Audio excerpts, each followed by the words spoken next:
पिछले पाठ में लेक्चर नंबर 9 सीखा था हमने कंडक्टर का चालक का वर्गीकरण। चालक कितने प्रकार के होते हैं और कैसा उनका उपयोग है, इन्हीं चीज़ों को हम सीख रहे थे। तो चूँकि जैसा अवगत है, हम इन सारी बातों को बातों बातों में ही सीखते हैं। कोई प्रैक्टिकल नहीं है, कोई बहुत ज़्यादा कठिन वर्ड शब्द नहीं है जो न सीखने लायक हो। तो हमने देखा था अभी तक चालक, कुचालक के विषय में पढ़े थे। आज तार के विषय में पढ़ेंगे, वायर। आप पिछला पाठ निकाल करके देखें तो उसमें हेडिंग में होगा चालक, कुचालक, तार, केबल और electrical accessories. Conductor, bad conductor, cable and electrical accessories. तो कंडक्टर और बैड कंडक्टर की थोड़ी सी बातें हम पढ़ चुके थे। आज तार पढ़ेंगे कि तार कैसे कैसे वो, और उसमें भी एक चालक का वर्गीकरण भी पढ़ चुके थे, वेयर कंडक्टर और इंसुलेटेड कंडक्टर। आज हम चालकों के विषय में, तारों के विषय में, इसी क्रम में हम आगे बढ़ते हैं। तो आप देखें, हम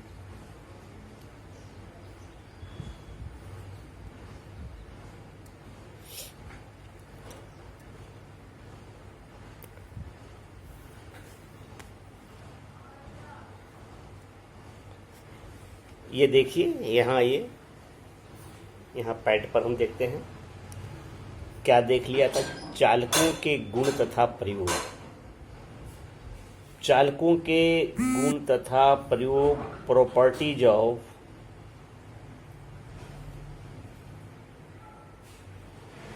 ये चालकों के गुण तथा प्रयोग, properties and use of conductor. पहला हम ये चालकों को के रूप में व्यवहार करते हैं, जैसा कहा गया था गुड कंडक्टर में, चांदी। चांदी बहुत ही यूजफुल है। इसकी कंडक्टिविटी, चालकता 98% है। तो जैसा कि पहले भी कहा जा चुका है, इसका सार्वजनिक उपयोग नहीं हो सकता है, यह बहुत महंगा है। इसलिए महंगे होने के कारण इनका चालक के रूप में उस प्रकार का उपयोग नहीं करते। जहां आवश्यक है वहां पर, जैसे कि मैंने बताया था, बहुत ही कीमती मेजरिंग इंस्ट्रूमेंट्स के कॉन्टेक्ट टर्मिनल्स में और ऐसे अन्य स्थानों पर जहां इनकी आवश्यकता हो बिजली में, वो जरूरी जगहों पर करते हैं। ये दूसरा है तांबा। हाँ, कॉपर का उपयोग बहुत होता है। ये 90% इसका उपयोग है, यह कंडक्टिविटी है। कॉपर के तारों का बहुत उपयोग है। कवर्ड भी कॉपर होता है और अनकवर्ड बेयर वायर, तांबे के बेयर्ड वायर भी होते हैं।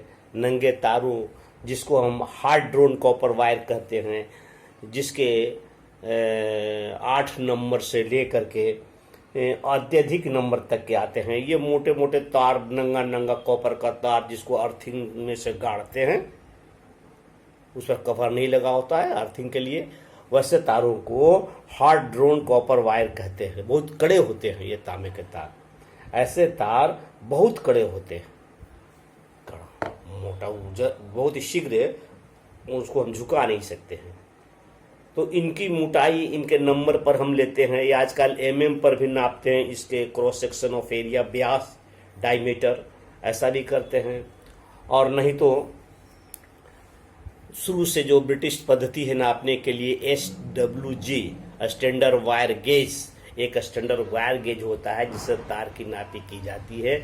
जैसे जैसे नंबर उसका बढ़ता है वैसे वैसे तार की मोटाई कमती है। तो 8 नंबर का तार, 10 नंबर का तार हम अक्सर अर्थिंग से बांध करके ऊपर तार का उपयोग करते लाते हैं। और बच्चों के हाथ में भी कभी कभी बहुत पहले देखते थे कड़ा तांबा का पहना हुआ, कभी पाँव में कभी हाथ में, ये सब हार्डवुड कॉपर वायर का ही है। 8 नंबर का तार होता था या 6 नंबर की तार मोटी होती थी, बहुत मोटी 6 नंबर की तार हो जाएगी। इसी प्रकार से फिर आपने ये तांबे के तार में ही है annealed copper wire. Annealed copper wire में ये मिश्र धातु है, इसमें तांबे को ये एनिल्ड मिश्र नहीं है, ये हार्ड कॉपर है। एनाइल्ड कॉपर वायर, इसको बनाने के लिए हार्ड कॉपर वायर को बहुत गर्म करते हैं और उसको धीरे धीरे ठंडा होने छोड़ देते हैं विदाउट एनी ठंडा करने के कोई साधन का उपयोग किए कि उसमें पानी डाल के ठंडा किया। खूब हाई टेम्परेचर पर कर देते हैं और उसको धीरे धीरे स्वतः 24 घंटा में ठंडा हो जाए, 2 दिन में ठंडा हो जाए, तो इस पर डिपेंड करेगा कि कितना मोटा है। तो उसके बाद ठंडा होने के बाद ये लचीला हो जाता है, ये एनिल्ड कॉपर वायर ये लचीला हो जाता है। तो इस तारों का उपयोग महीन से महीन तार भी होता है और मोटे मोटे से मोटे तार होता है। तो इनके आर्मेचर की वाइंडिंग, पंखों के मोटर के आर्मेचर के वाइंडिंग, या ये जो मोटर इत्यादि घर में रहता है उनके आर्मेचर की वाइंडिंग ऐसे पतले पतले तारों से ये करते हैं एनिल्ड वायर से। और उसके बाद अगला है एल्युमिनियम तार। एल्युमिनियम तार 60% एक्टिविटी जिसकी होती है, जैसा बातों में ही होना चाहिए, तो ऐसा न कि ज़्यादा बात निकल जाए। तो एल्युमिनियम तार है, इसकी 60% कंडक्टिविटी है, ओवरहेड लाइन में काम आता है। इनके एक एक छोटे छोटे पतले पतले तारों को सस्ते किस्म के चौक बनाने में आते हैं और कहीं कहीं तो आजकल एल्युमिनियम का तार का आर्मेचर वाइंडिंग भी कर देते हैं। ये एल्युमिनियम के तार। अब आइए पीतल की धातु है, इनकी तार नहीं है, ये एलॉय धातु है, मिश्र धातु है। तो मिश्र धातु है तो इसमें 48% इसकी कंडक्टिविटी है। इस पीतल का हम स्विचेज वगैरह में पीतल के देखते होंगे, कॉन्टैक्ट टर्मिनल्स वगैरह, और अन्य प्रकार के स्टार्टरों में ये कॉन्टैक्ट टर्मिनल्स इत्यादि बनते हैं पीतल के धातु का। 5वां है लोहा या स्टील तार, सीधा सीधी लोहा कहिए, लोहा का तार। तो इसकी भी ये नेकेट वायर रहता है, लोहा तार। तो ये लोहे का तार में जंग लग जाता है, इनसे जमीन से कभी अर्थिंग वायर खींच लेते हैं या गार्ड वायर बनाते हैं। ओवरहेड लाइन में देखते होंगे ऊपर से तार जा रहा है, ओवरहेड लाइन में देखो ऊपर से तार जा रहा है, ऐसा ऐसा ऐसा है। तो कभी कभी देखते होंगे ये एक तार और ये 3 तार है 3 फेज का, और ये 2 तार चला गया लोहा का, ऐसा कभी देखा होगा। और इसके इस लोहे से अंदर अंदर ऐसे करके अंदर गार्ड वायर लगा हुआ है यहाँ से यहाँ, ताकि ये लोहा ये तार ऊपर से गिरे तो इसी पर आकर टंग जाए।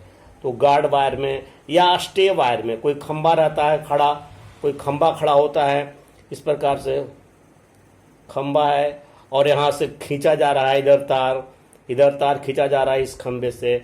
तो ये खंबा उस तार के खिंचाव के कारण गिर न जाए, इसलिए यहाँ से बांध करके एक जमीन में स्टे वायर लगाते हैं और इस प्रकार से जमीन में इसको गाड़ देते हैं, इसको पकड़े हुए होता है। इस प्रकार से स्टे वायर कहते हैं, स्टे वायर। ये कई प्रकार के स्टे वायर होते हैं, कंप्रेसिव, टेंसाइल, अनेक तरह का स्टे वायर होते हैं। इस प्रकार से लोहा में भी, लोहा तार का एक तार होता है GI वायर। GI वायर का मतलब गैल्वेनाइज्ड, GIR वायर का मतलब ये GI wire, galvanised iron wire.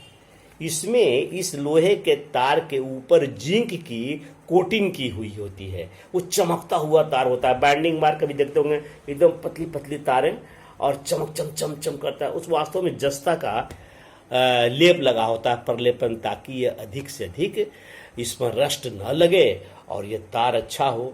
फिर आगे है इसका उपयोग,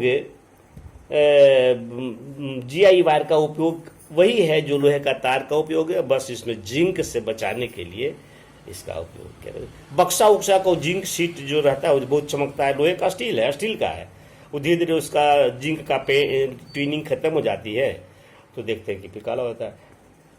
तो आगे पढ़ेंगे टंगस्टन, टीन, जिंक के विषय में।